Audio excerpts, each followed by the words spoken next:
I would like to expressly thank the Laudato Si Fund at Georgetown for making this research possible. I'd also like to note that today's session will be followed up on Thursday in a panel discussion with Mary Robinson and other global thought leaders and policymakers leading the charge on gender, climate, and security. You can see the sign-up link in the chat box. I'll now pass the mic to Silja Halle, coordinator of the UN Joint Programme, who will moderate this event. Thank you.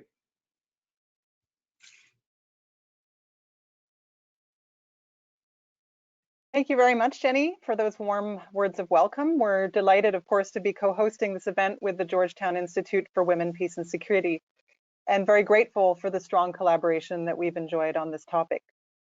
So good afternoon, good evening, and good morning to all. According to the registration list for today's event, you are joining us from 86 countries around the world. And naturally, we're thrilled and truly humbled to have so many of you online. Thank you very much for your time and for your interest in this important topic. My name is Silja Halle, and I represent the partnership of 4 organizations: the UN Environment Programme, UN Women, the UN Department of Political and Peacebuilding Affairs, and the UN Development Programme behind the report that is being presented today.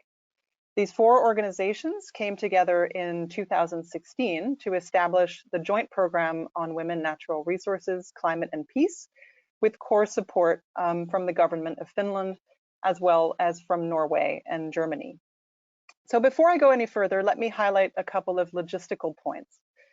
First, the full report and the summary are of course available for download from the launch page, but also have been uploaded as handouts in the chat box on the right-hand side of your screen. The second point is that this webinar is being recorded, and if you wish to view it again or to share it among your networks, the recording will be available shortly on the launch page of the report. And third, we will be keeping attendees' mics off today to limit background noise and other forms of distraction, but we're very much encouraging you to raise questions anytime using the questions function in the box on the side. If you do want to ask a question, please mention which panelist you wish to address your question to. And of course, thanks to many of you who have submitted questions already in advance of the event through the registration form. We've taken note of those, and we will answer as many as possible during the Q&A segment towards the end of the event. So thank you once again for joining us. We're very excited to introduce this report, which has been absolutely a labor of love over the last year or so, bringing together some 20 different authors and contributors, including, of course, our 3 distinguished panelists. It was conceived at a time not that long ago when climate change was becoming significantly more prominent in the peace and security sector. The UN Security Council started holding debates. A number of states started integrating climate security linkages into their aid policies, and climate became the emerging issue of choice in conferences and meetings around conflict prevention and peace building. And yet, a great majority of these initiatives were almost completely gender blind. Conversely, the Women, Peace and Security agenda was nearing its 20th anniversary with hardly any consideration of the existential threat of climate change, and without giving much thought to how this threat could not only increase security risks for women and girls, but also fundamentally complicate the achievement of the agenda's objectives. It felt like we were heading back down an all too familiar road. One set of issues over here, the other over there, neatly separated and siloed by policy agendas and funding streams. So a number of us thought, not again. We cannot let yet another area of policymaking and programming develop in which gender is a poorly integrated afterthought, especially as we know how fundamental gender norms and power structures are to understanding risk and vulnerabilities. Many of us were also frustrated by what we saw as a one-dimensional discourse on gender, climate, and security, one in which women and girls are always vulnerable or particular victims of compounding challenges. We wanted to take a fresh look at possible opportunities for strengthening gender equality, for empowering women and girls and marginalized populations more generally. For example, we knew that climate change was leading to social shifts in some areas that, while increasing women's economic burdens, were also opening up spaces for participation. More than anything, we wanted to show that while this is certainly an emerging field in which far more research is needed, there is ample evidence from all corners of the world, enough evidence to act on. So this report does not include jaw-dropping statistics or yet more numerical proof that women and girls, especially poor women from marginalized groups, are highly vulnerable to the impacts of climate change, that they're disproportionately affected by the compounding challenges of climate change and insecurity. This we know already. Instead, the report features 11 cases from almost all regions of the world, contributed by authors who've done extensive research or implemented promising projects on the ground. These are examples that speak to the complexity, the nuance, and the challenges inherent to this topic. The presentations that you'll hear today will touch on contexts in which climate change is manifesting in different ways, from drought and desertification to extreme weather events. The presentations will also touch on different dimensions of security, from violent armed conflict to criminality, and of course, broader forms of human security. What all three will make clear, however, is that these three dimensions are inextricably linked and cannot be viewed separately if one is to address the complex, multifactorial drivers of conflict and insecurity in such regions as the Sahel and the Horn of Africa, the Middle East, Central America, or the Pacific. Now, I said at the outset that the report was started at a time when these three topics were rarely or only superficially considered together. We're delighted to note that this is no longer the case. Indeed, our partners and friends in civil society and academia have been working tirelessly to advance knowledge and catalyze action. No less than 4 papers on various aspects of the gender, climate, and security nexus have been published in the last 2 weeks, not including our own. And we're honored to be part of this essential movement. We hope that this report, by providing an overview of how the three dimensions come together, providing evidence and stories from the ground, and an initial set of recommendations, contributes to elevating this conversation where it belongs. Today's event is about offering an introduction to the issues and to the cases included in the report. It's really the first in a series of discussions that will delve into various aspects of the report, from incentivizing political action to what this means for program and project design. So without further ado, let me now turn to our presenters, our wonderful panel of presenters. And very first, it's my pleasure to introduce Amiera Sawas. Amiera is a feminist researcher and advocate focused on the intersections of climate, environment, gender, and security. She has a PhD in water governance and human rights, and her postdoc focused on the implications of the low carbon transition for gender and security in Pakistan. She currently works for ActionAid, an international organization focused on the rights and leadership of women and girls in the global south. Amiera, I should note, played an instrumental role in catalyzing and developing this report, and we're immensely grateful for her invaluable guidance throughout this entire process. She also has a long working relationship with the Karachi Urban Lab, who are the co-authors of the paper she's presenting today. So Amiera, a very warm welcome, and over to you. Hi there, great to get started. So can I just check that everyone can actually see my screen properly? I'll take that as a yes. Okay. So today I'll be talking about reflections on gender, climate change, and security in urban Pakistan. And although I'm here on my own right now, I'm actually presenting reflections based on a series of research projects that have been done in collaboration with Dr. Nosheen Anwar and Dr. Gulnaz Amjam, as well as others in the Karachi Urban Lab. So you can find information on the different projects by going to their website.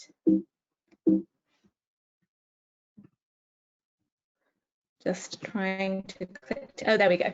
So just to set the scene in terms of climate change, Pakistan is one of the most climate vulnerable countries in the world. So here we have the German Watch Climate Risk Index findings between 1997 to 2016. And the purple arrow is indicating where Pakistan is, and it is in the top 10 most vulnerable countries, but it's also found to be one of the least adapted countries. Despite a good start in terms of institutionalizing climate change governance architecture, it still does continue to have issues to do with adaptation and resilience. And this vulnerability to climate is set in the backdrop of multiple systemic overlapping issues, including decaying in public infrastructure, debt burden, legacy of political violence connected to the unfortunate position of Pakistan vis-a-vis the war on terror. It is continues to be one of the most gender inequitable societies in the world. And unfortunately, due to historical context, there is a kind of sort of historical, turn on my camera, okay. Sorry, everyone, getting used to the technology here. So there's a modus operandi of securitization. So what this means is that most issues have historically been understood through a national security lens, and the national security lens tends to be dominated by elite men. So there isn't so much kind of women's experiences on being fed in. Women's leadership isn't necessarily being fed into the responses. And one thing that we've learned in terms of the urban space in Pakistan is that most residents, even regardless of their kind of sort of economic situation, most residents are constantly negotiating a terrain of harm. So this can be environmental harms, social harms, political harms, and they do overlap and intersect. And it's obviously more severe for people who are marginalized and poor. The reason that I have this quote here, this is from the former governor of Sindh, which is one of the biggest provinces of Pakistan and where Karachi is situated, is, you know, raising issues around access to resources and water.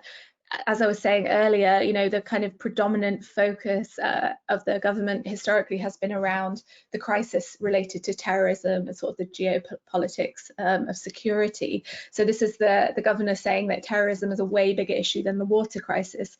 Now, of course, it depends how you look at it, because if you look at the experiences of people on a day-to-day basis, the large majority of the country is suffering, you know, their human security is impacted by the water crisis. But, you know, situations like terrorism tend to take prevalence over kind of in governance responses. And so something we've learned through working together over a long period of time is that you need certain approaches to data collection and analysis to understand these overlapping systemic crises. So I'm listing some of them there, but just to emphasize that we're a collective of geographers, ethnographers, urbanists, planners, and psychologists and feminist researchers. We've been working together to really try to bring our collective analysis and to work in participation with the people who are most affected in order to co-create knowledge that is grounded in the realities of everyday life and in how institutions work. So overall, what have we learned? I'll go into the specifics later, but what we know is that lived vulnerabilities to climate change are exacerbated by gender inequality, by the expanding footprint of urbanization, which is both formal and informal, because we do still have a phenomena of sort of anti-poor urban planning, this envisioning of these perfect megacities that don't necessarily include the most vulnerable, or the needs of the most vulnerable. And related to that, we have ecological degradations that are happening. And climate change is also exacerbating infrastructural failures that people were already experiencing in everyday life. So highly precarious livelihoods are becoming more insecure under climate. So in summary, climate impacts exacerbate the risk of violent outcomes because they contribute to ongoing insecurities. They influence how social norms, which are absolutely critical to how Pakistan functions as a society, and honestly how most societies function. They make it difficult, or they influence how they can be performed, and they exacerbate economic insecurities and interact with political issues sometimes and often, leading to violent outcomes at different scales. So I'm not going to go into the detail of this slide right now because we have the information in the report, and if you click through to the kind of longer paper, we go into detail on these different areas. But there are linkages between gender climate security at multiple scales, and it's just important if you take a step back and you look at these different scales, it gives a better holistic picture of the issues and how they are impacted at different levels of society. But today I'm going to focus in on predominantly the meso and micro level scales, which is community and individual level. So there are three key findings across studies that we've done on the meso and micro scales about the nexus of gender, climate change and security, which I've listed here, but I'll go into on the next slide.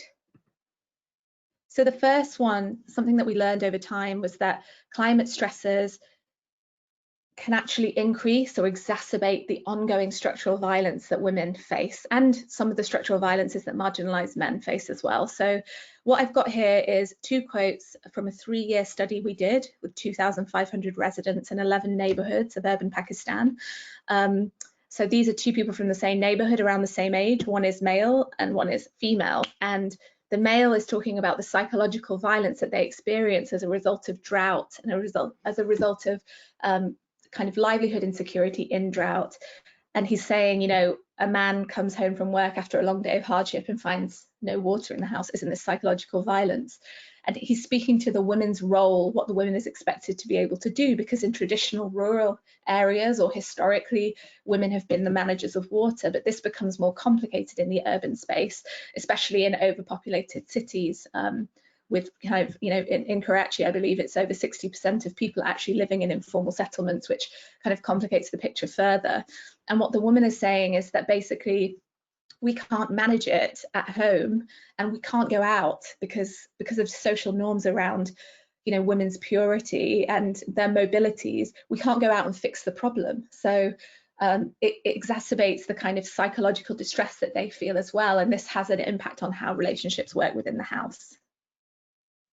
And another example, I won't read the quote, but the summary of the quote is a woman trying to navigate the situation because, you know, her husband's very frustrated that they have no water and they haven't money for the private water tankers, which are expensive, and the government money water is not coming through. So the husband expects her to find a solution, and she tries to find a solution without going out herself.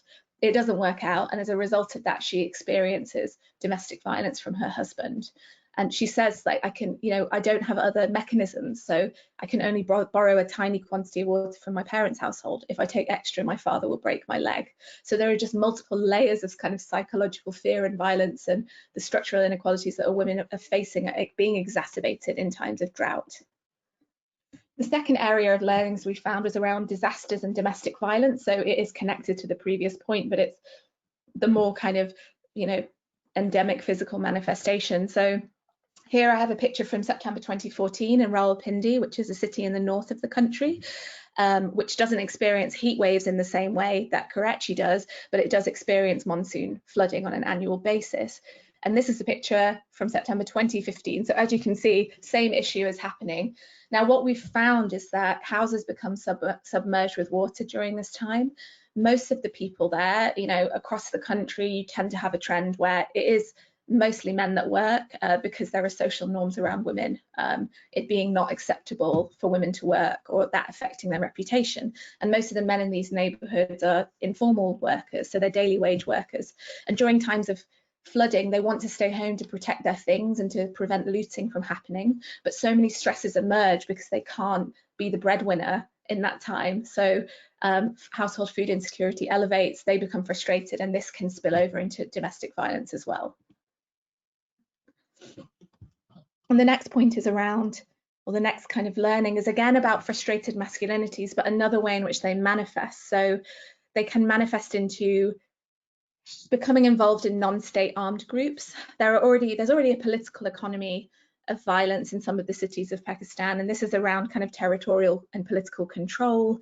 But what you tend to find is that men from marginalized communities who their fishing livelihoods, for example, in this picture, have been devastated by climate change, they sort of need to figure out another way to get informal work, and they get incentivized basically to join non-state groups that also get into water management. So there's this kind of phrase right now about a very active water mafia in Karachi, and basically what is happening is kind of local non-state groups have started to plug the resource gap that is coming as a result of climate change. There are 2 aquifers that supply Karachi, for example, and they only have enough water for about 50% of the population. So they tried to plug the gap, but that becomes a kind of new governance structure which can become violent. And there have been examples of the government coming in with a militarized response, so sending the rangers in to sort of deal with them, which feeds into the cycle of violence. So just a few more pictures there.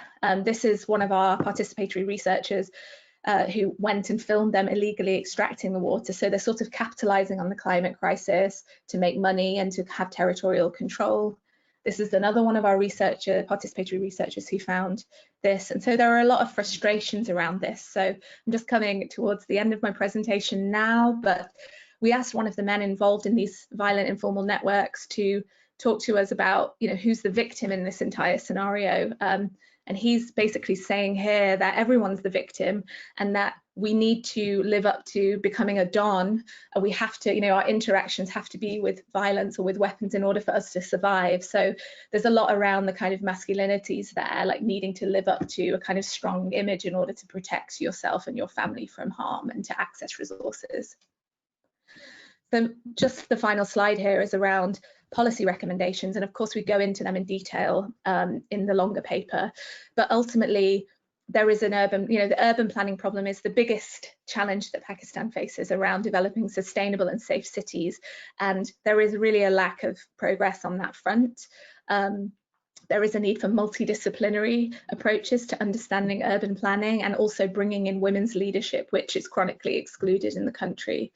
There's a need to seriously take climate resilient development very seriously and in a way that promotes livelihood security for the most marginalized women and men. There needs to be information campaigns on gender and climate and gender roles to sort of try to shift social norms that are preventing women from participating in the economy and in the kind of green transition. And there is a climate infrastructure in the country that's there. There's now a climate change council, but it's not currently operational. So they need to be mobilized to actually fulfill their duties under the Climate Change Act, and in particular use women experts and women leaders. But I'll stop there and hopefully we'll have some questions later. Thank you.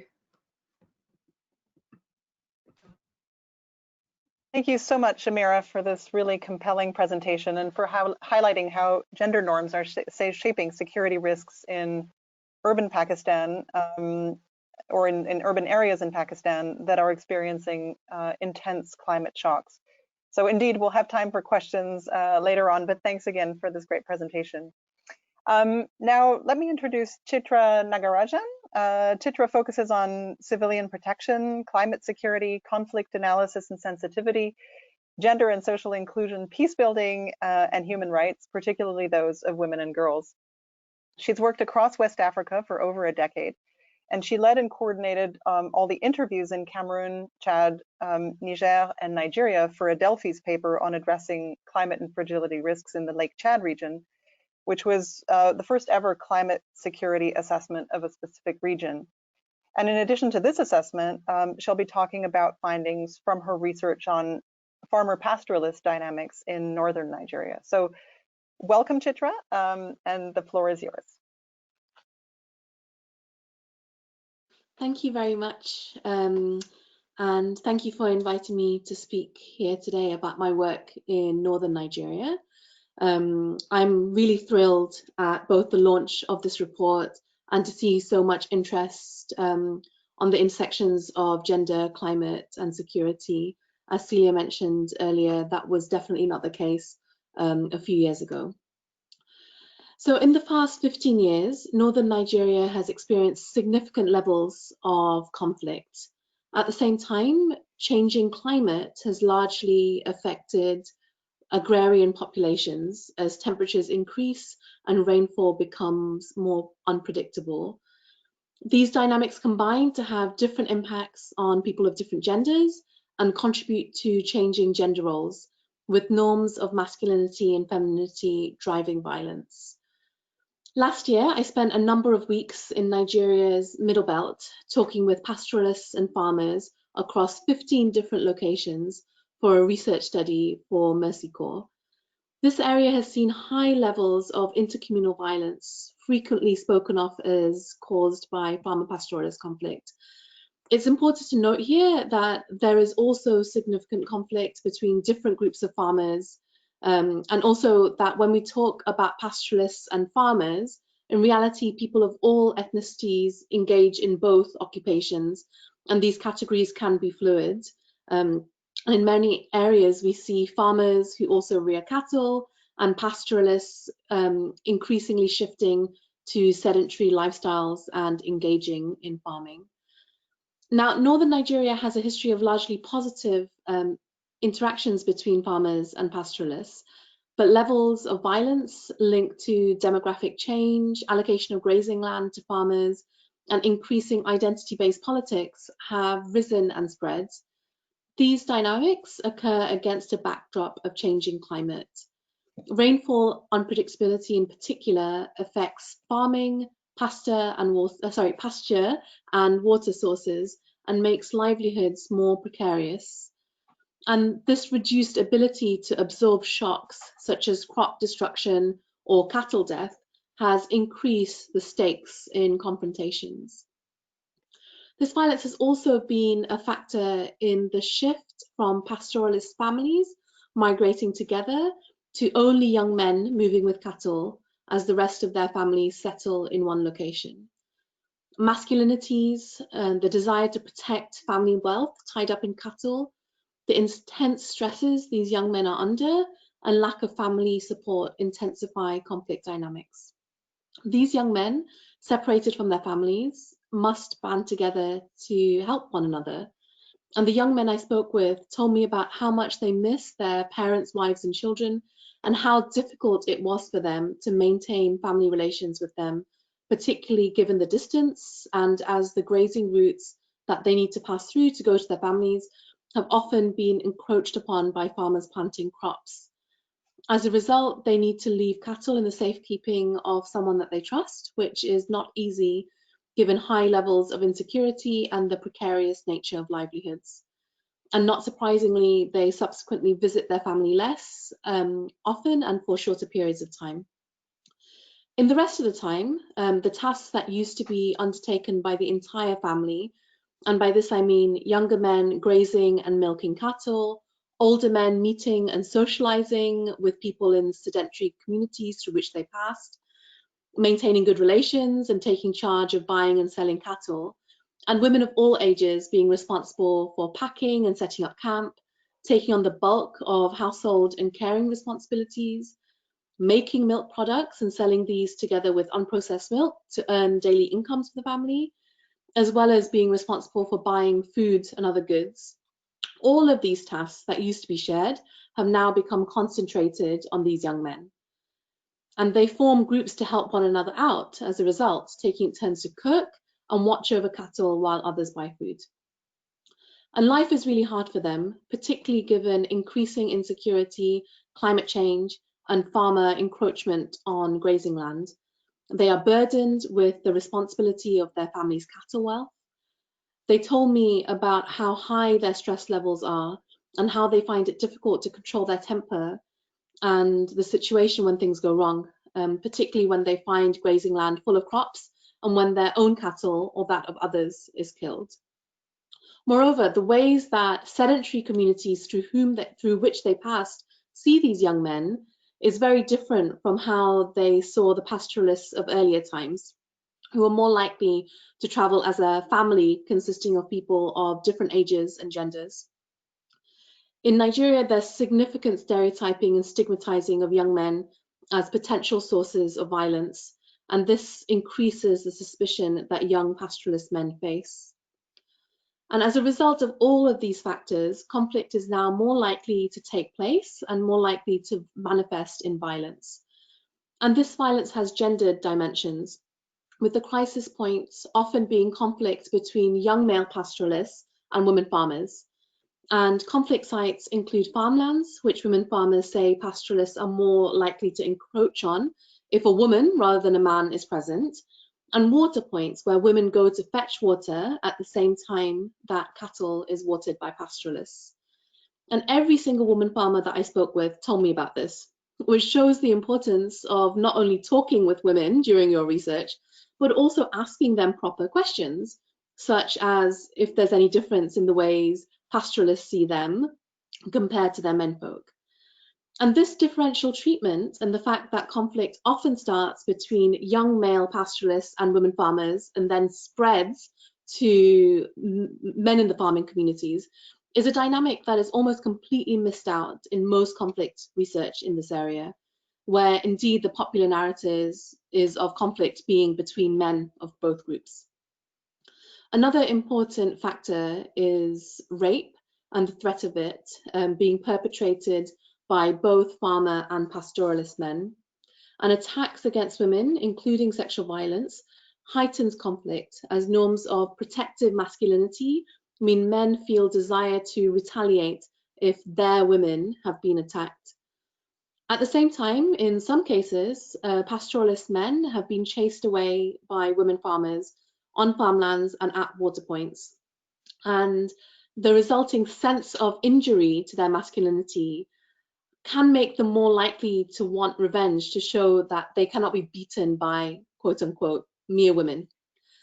And what I've mentioned is just one example of how gender norms play significant roles in driving violence and eroding communities' resilience to climate change in Nigeria. There are many more, and my piece in the report talks about both the impact of women of farming and pastoralist communities, plus also dynamics around the Lake Chad basin.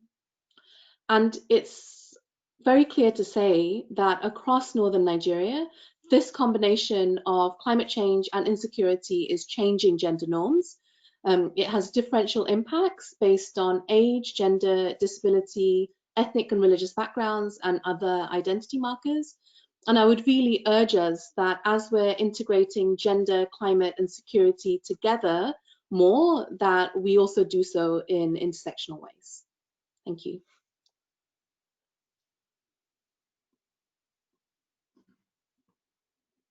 Thank you very much, Chitra, for sharing these fascinating findings on how climate change impacts and gender roles, including norms of masculinity, are shaping conflict dynamics in the region. Your research really played a critical part in informing and shaping a more nuanced understanding of how these issues intersect, and was very key to us in how we approached these issues in the report. So thank you very much for that. And last but not least, it's my great pleasure to introduce Molly Kellogg, who's of course the lead author of the report. Molly has explored the linkages between gender, climate, and security as a practitioner, including as an advisor to our joint program, and as a researcher as the Gender, Climate, and Security Fellow at Georgetown Institute for Women, Peace, and Security. So based on her research in Freetown, Sierra Leone, which she did with the Institute, she will talk about some of the emerging risks from urbanization in cities and towns that are highly vulnerable to climate change impacts, and what opportunities there are to support women in local governance to build resilience. So Molly, the floor is yours.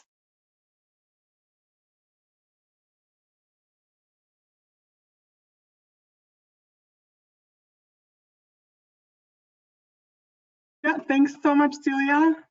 It's always hard to follow such an insightful panel of speakers. I'm going to bring us to Freetown, the capital of Sierra Leone, to talk about how climate change is exacerbating human security risks in a country where a legacy of civil war and more recently Ebola are still keenly felt, particularly among women. Then I'm going to look at how women in local governance are addressing these risks, especially in the most marginalized communities. So first, what is it that makes Freetown so vulnerable to climate change? As you can see on the map, Freetown is surrounded by mountains on one side and the Atlantic coast on the other, already limiting the corridor for sustainable expansion. And it's within this challenging topography, urbanization is happening at a rate that far surpasses the government's capacity to plan for growth. In the wake of the civil war that devastated the country in the 1990s, Sierra Leoneans fled to Freetown, seeking safety and opportunities to start a new life.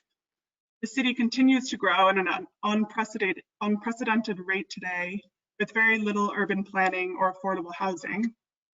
And the city has been unable to sustainably absorb incoming residents. Instead, people have settled on empty land, often located in extremely hazardous environments, up steep hillsides, which have been stripped bare by loggers and weakened by stone mining, or along the city's rising coastline, as you can see on the pictures on the slide, where sand mining and the cutting of mangroves have destroyed the natural protective barrier between land and sea. Today, Freetown's poorest residents, with the least adequate housing and the fewest options to move out of harm's way, are living in areas that are unable to absorb heavier rains and rising sea levels associated with climate change, as also Amiera explained in Pakistan, and are extremely vulnerable to environmental hazards like flooding or mudslides. So what does this mean from a gender perspective?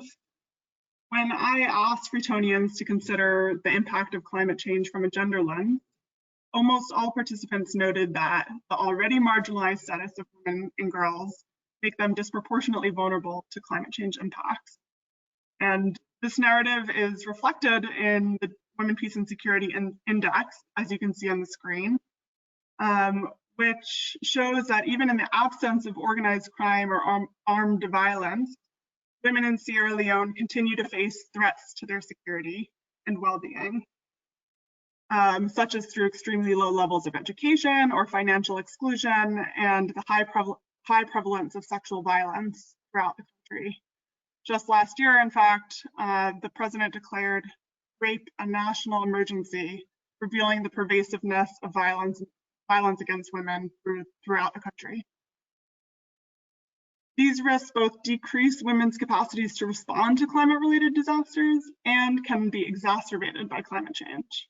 For example, several research participants described incidents of women and girls being exploited for sex while fetching water late at night in informal settlements during water shortages. But while recognizing the ways in which gender inequality shape risks, it is also important to recognize the contributions women make to building resilience, both through formal and informal structures of governance. So in 2018, Mayor Yvonne Aki-Sawyer became the first woman mayor elected in Freetown, having ran on in more than 40 years, having ran on an environmental and climate platform, vowing to transform the city into a safe, productive, and sustainable landscape. She has been a welcome partner for those who live without access to proper waste management or other essential services, seeking to work with the Freetown City Council to improve conditions for those living on the city's margin. So in her words, as you can read on the screen, the climate message is really powerful because it was showing people the statistics, the numbers. Very few people were actually aware of the climate emergency we're in. They're just struggling to live, but even in struggling to live, they can be contributing to worsening the situation. And this is her speaking about her decision to run for mayor on an environmental and climate platform. She serves as a role model for women in Sierra Leone, who are still vastly underrepresented in government, accounting for just 12% of parliamentarians and 3 out of 22 local council heads. But in other structures of governance, women play a much more active role, such as through grassroots organizations or civil society networks, which in informal settlements fill really important gaps where government is lacking. So this brings me to this picture. These women are members of the Federation for Urban and Rural Poor, which is a volunteer network of more than 3,000 residents from Freetown's informal settlements, 60% of whom are women. They organize through community savings groups composed of 10 to 15 individuals, which not only improve women's access to finance, which we know is critical for having the capacity to cope with crises, but the savings group also mobilize community members to address climate-related risks more directly. So for example, the women described going house to house and educating their neighbors on how to stay safe during heavy storms, or to move valuables to top shelves in their home, or to come out of their homes, and if possible, to move to a safe location. They also collect data in their communities on population and demographics, on community borders and governance structures, available water and sanitation facilities, so that policymakers can begin to both address specific risks residents of informal settlements face and understand their capacities. So what can we learn from Freetown? What makes Freetown so interesting are the efforts by women in city government and in grassroots organizations like the Federation of Urban and Rural Poor to work together in making the city more resilient to climate-related security risks. So I'll leave you with a few takeaways. First, we need to invest in community-based organizations in which women often play critical roles, even in countries with large gender gaps in political representation. And in informal settlements, these structures are often the only forms of governance. Second, we need to promote better collaboration between formal and informal levels of governance. One way to do this is by supporting local NGOs, which in Freetown, as in other cities, play a really important role in facilitating communication between grassroots organizations and the government. Third, amplifying the voices and actions of women as change agents can help shift the narrative from women as victims to women as leaders, as Silja mentioned in her opening remarks. And fourth, there's a dearth of data, especially gender disaggregated data in informal settlements. And this is only illuminated by COVID, where we can see policies being designed that are simply not aligned with the realities of informal settlements. This is often true in responding to climate change as well, where policies and programs fail to consider very real human security risks that people living on the city's margin already face.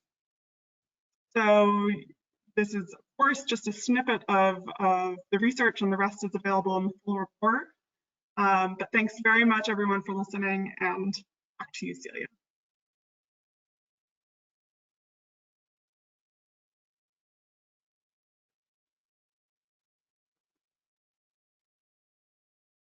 Apologies, I was muted. Thanks so much, Molly, for reminding us of the power of community-based organizations, and that especially in these unprecedented times, it's critically important to recognize even the less visible ways in which women are contributing to resilience.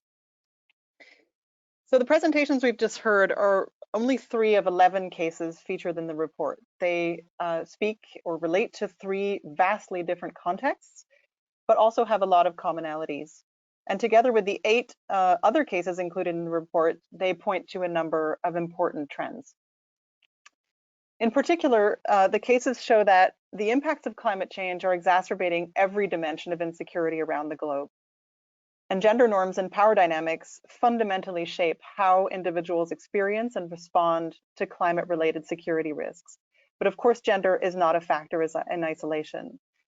As Chitra has reminded us, gender intersects with poverty, with ethnic background, with place. Think about differences between rural and urban populations, for example, to create specific risks. And obviously, understanding these distinct experiences and capacities is critical to designing effective conflict prevention and climate action strategies. The second point is that gender crucially determines access and control of the resources that are needed to cope with climate change and insecurity. Women, especially poor rural women, are at a distinct disadvantage here. You've seen this from the presentations today, and a number of other cases in the report clearly illustrate this too. In Chad, for example, everyday violence against women, including denying access to resources for women, creates economic stress that undermines the resilience of entire communities. In West Papua, Indonesia, climate change is exacerbating the impacts of land degradation from extractive industries and displacing indigenous communities from native lands.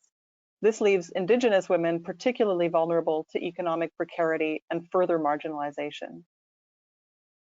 Gender is also central to understanding different experiences of violence linked to climate change. Several of the cases, including those that you've heard today, show how women are so often at risk from domestic, sexual, and gender-based violence in situations where climate change impacts reduce their ability to carry out their prescribed roles. But these also show how norms of masculinity lead to increased risks of violence for men, especially young men, confronted with failing livelihoods, as Chitra so clearly showed in her presentation on northern Nigeria, or in urban areas where criminal groups can capitalize on water shortages, economic stresses, and other factors. At the same time, and this is really the point we want to leave you with, responding to climate-related security risks also opens up new opportunities for inclusion and for strengthening women's roles in climate action, in conflict prevention, and in peace building. Molly's case has shown us that decision-making around the climate is a powerful entry point for women's political participation, from grassroots organizations to formal leadership. And our own experience in Sudan has shown that engaging women through natural resources in the environment can increase their influence in preventing conflicts over increasingly scarce fertile land and water. But we're really not making the best of these opportunities yet. So if you'll allow me, I'll end this segment with a quick overview of the key recommendations stemming from the report, which really sum up in aggregate the numerous points that have been made by our presenters. So first, there is some progress here or there, but coordinated action really needs to be undertaken to integrate still largely siloed policy frameworks on sustaining peace, on climate change, and on women, peace, and security. There's really no excuse for the status quo here.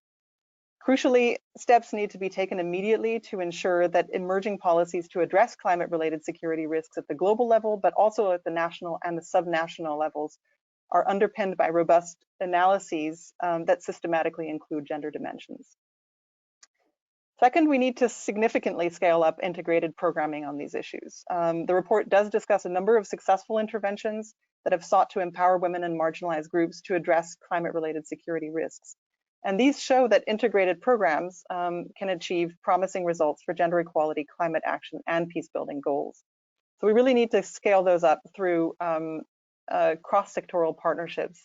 And I should note that the UN Peacebuilding Fund here is really among the pioneers in investing in such approaches. Third, and closely related to the previous point, we need to increase dedicated financing for inclusive, gender responsive approaches. There have been improvements here as well, and they should be noted, but the majority of bilateral aid, 62% according to analysis by the OECD, remains gender blind, and these investments are particularly low in sectors related to natural resources, including agriculture and rural development, energy access, and water and sanitation. And finally, of course, it's important to continue to build out the evidence base. This and other papers are a great start, but deeper analysis is really needed of the gender dimensions of climate-related security risks. I'll stop here in order to ensure that we have a few minutes for questions. And with that, I'd like to open our Q&A segment. So as noted, several of you submitted questions in advance of the event through the registration page, and we've received a number during the event as well. Thank you again for your engagement and your interest. Given the time that's left, unfortunately, we won't be able to get to all of them, but I'd like to make sure that we at least have one question for each of our panelists. And I'd like to start with an important question for Amiera. So if all panelists would kindly turn on their cameras again so that we see all of you, thank you. I'd like to start with a question for Amiera, which I think you touched upon in your presentation, but is really key to a number of us working on these issues. How can we overcome data collection challenges, both qualitative and quantitative, in data poor regions of the world? So this is something that has been talked about for a long time, ever since I've been sort of, in research, but also the climate security research area. And there seems to be a perception about there being a lack of capable researchers in countries in the global south, or countries affected by development issues or conflict and fragility. And I think what we've exemplified with this report is that that's not the case, since many of the chapter authors are from those countries. And I think we made a concerted step to open it up and say, who has the evidence? We had an open call, who has the evidence, who wants to contribute? And through that, we have some really interesting work. So I think we have to overcome those institutional and personal biases we have against researchers and experts from the countries. Secondly, we need to resource them. So, I've been working with universities in Pakistan for a long time, and a lot of it has been around channeling the funding to them so that they have institutional funding, that their overheads are supported, and that they're not seen as a kind of tag-on consultant. They are the knowledge, they are the integral part of the research. And Karachi Urban Lab is an outcome of initial funding that we had for one project on IDRC. And as a result of that, so many projects came through, and now it's supported the development of a knowledge institution, which is led by Pakistani people, in fact, by Pakistani women. And it produces a multitude of research from quantitative to qualitative from multiple lenses. So I think it's about how, overcoming our biases when it comes to funding and ensuring that the funding doesn't go to the north, via the north to the south. It just needs to be channeled to the countries so that they can actually be empowered to do the work they're already capable of doing. Thank you. Thanks, Amiera. Chitra, a participant from Chad has asked whether you could speak to the linkages between food security, climate change, and gendered vulnerabilities. And I'm wondering if there's a way for you to illustrate that for us.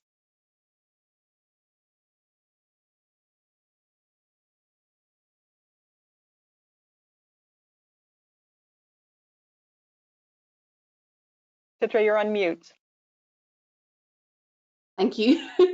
So as I was saying to myself, it turns out, for this, I'd really like to draw on some of my work in the Lake Chad region, including the part of Chad, which is adjacent to the lake.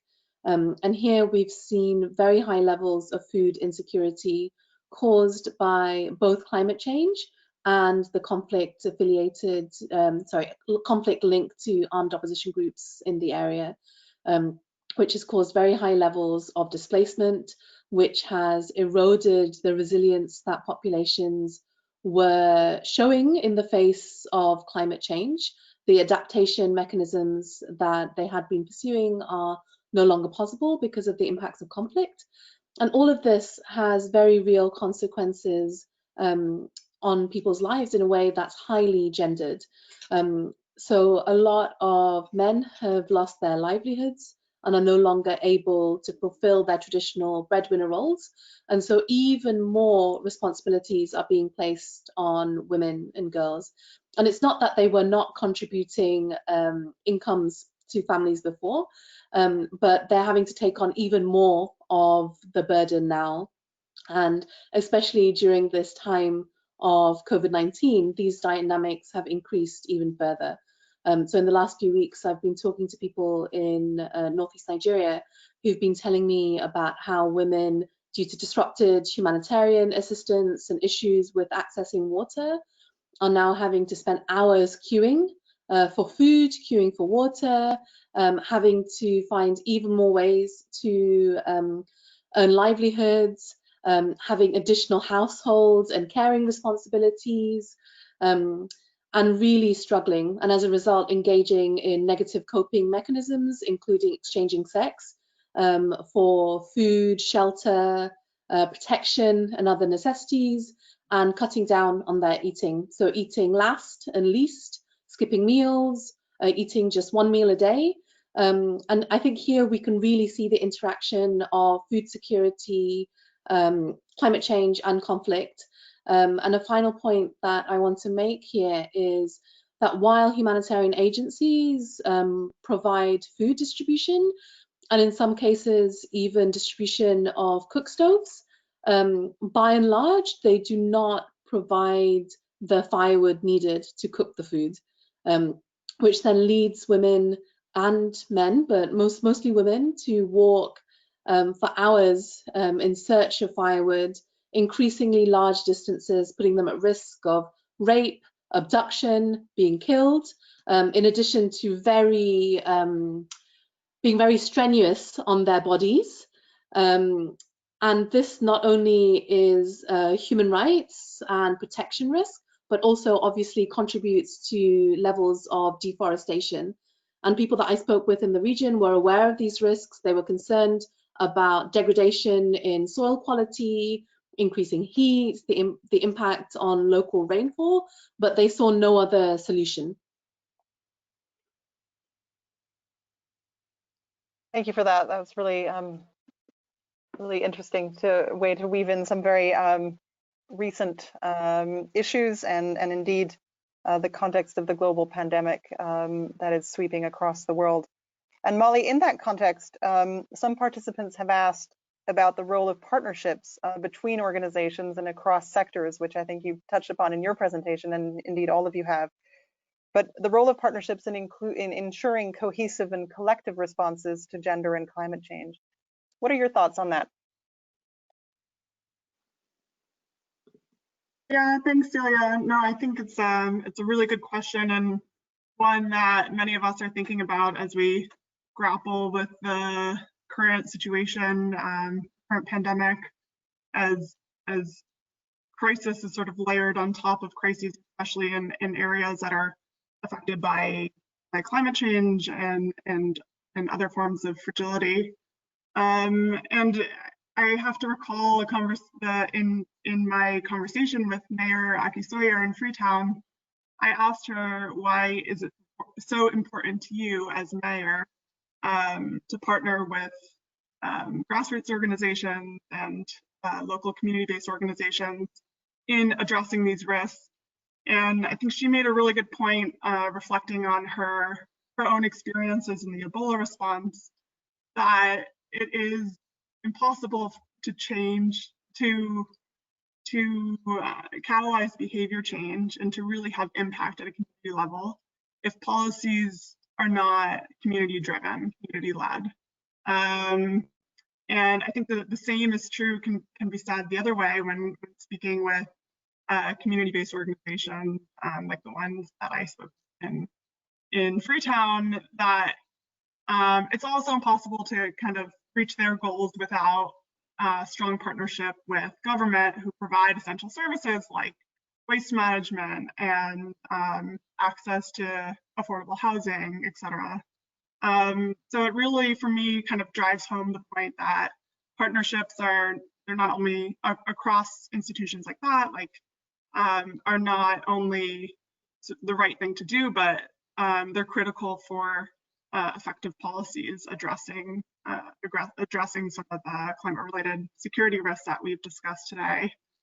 So yeah, I think it's a good reminder to us. I like, Amiera, what you said about overcoming our own biases as well, and overcoming our own biases in how we legitimize certain forms of governance, and to make sure that we're seeing sort of grassroots movements or community-led organizing as legitimate forms of governance as well, especially where government is lacking. So yeah, I mean, also from putting on my UN hat here for a minute, Silja, thinking we've seen through the joint program for Women, Natural Resources, Climate and Peace, which is, as Silja mentioned, a collaboration between 4 different UN agencies, the importance from a programming perspective of bringing in, of collaborating across organizations and agencies that have really complementary skills and knowledge on these important issues. Fully agreed, Molly, and thanks for that. I'm afraid that's all the questions we have time for.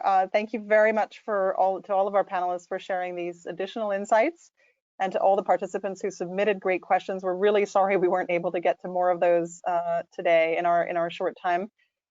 This is by no means the end of the conversation, however. As noted, there will be subsequent events, starting with the high-level dialogue on Thursday, which Jeni mentioned at the outset. This is an exciting discussion that I'll bring together Mary Robinson, together with the mayor of Freetown that Molly has been speaking of today, as well as Rachel Kite and the Finnish Foreign Minister Pekka Haavisto, for an exchange on the way forward. So we really look forward to welcoming you in the second event and all subsequent events on Thursday, or starting on Thursday. But for now, thanks again to all the panelists, and thanks very much to all of our participants who logged in such great numbers and stayed with us throughout. Thank you, and goodbye for now. Thank you.